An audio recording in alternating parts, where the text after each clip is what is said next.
You're watching Gold Rush and a Rush, and we're recapping the Season 4 episode, Fantasyland. In this episode, we'll see 13 minutes of Todd HOFFMAN, 10 minutes of Dakota Fred, 10 minutes of Parker Schnabel, and 27 minutes of commercials, recaps, and previews. So what happened?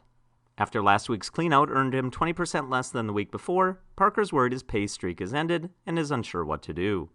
Just then, real miner John Schnabel arrives to give him advice. Dig a test hole on the other side of the creek. Dustin wants to move their entire operation to the new site, but the rest of the crew disagrees. So Dustin takes the D10 dozer across the creek to clear away the ground on his own. But what he finds is not virgin ground, but the tailings of a previous mining operation. But he believes the pile of tailings is covering virgin ground. So after cleaning them away and running a test pan, he finds gold.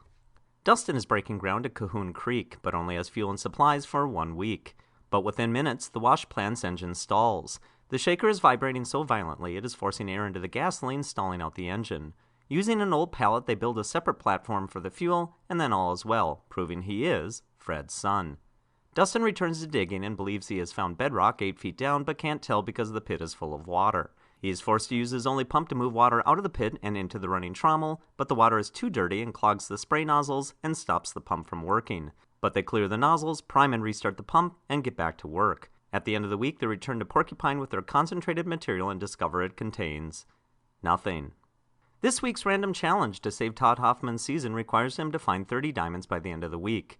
Local miner Tony finds a creek with a rich mineral deposit, which they call a shout, 2 miles from their location. However, when they try to mine it, their holes immediately fill with water. So instead, they start mining downstream and slowly work their way to the shout, hoping to drain the water as they go. But then the claim owner's representative, Stewart, arrives, carrying a machete. He orders Todd to dig the shout now, instead of the current plan, so they start by digging a drainage ditch near the shout and then lay sand down to build a new road. But then Dave's 270 excavator slips in the mud and falls into the drainage ditch. After rescuing the excavator and stopping to watch a snake eat a frog, they get back to work. At the end of the week, they perform a cleanout just as Stewart arrives to check on their progress. Remember earlier in this episode where it was revealed that if Todd didn't find 30 diamonds, he had to go home? Well, just kidding, again, as he only finds 28 of the smallest, most insignificant diamonds that can still be seen without the benefit of a powerful microscope. Diamonds so small that even Stewart has to squint to see them. But despite failing, again, he is given one more chance, again, for the second week in a row. Best lines. Parker's not ready to give up on Fantasyland. I don't know exactly what it means, but it could be pretty game-changing.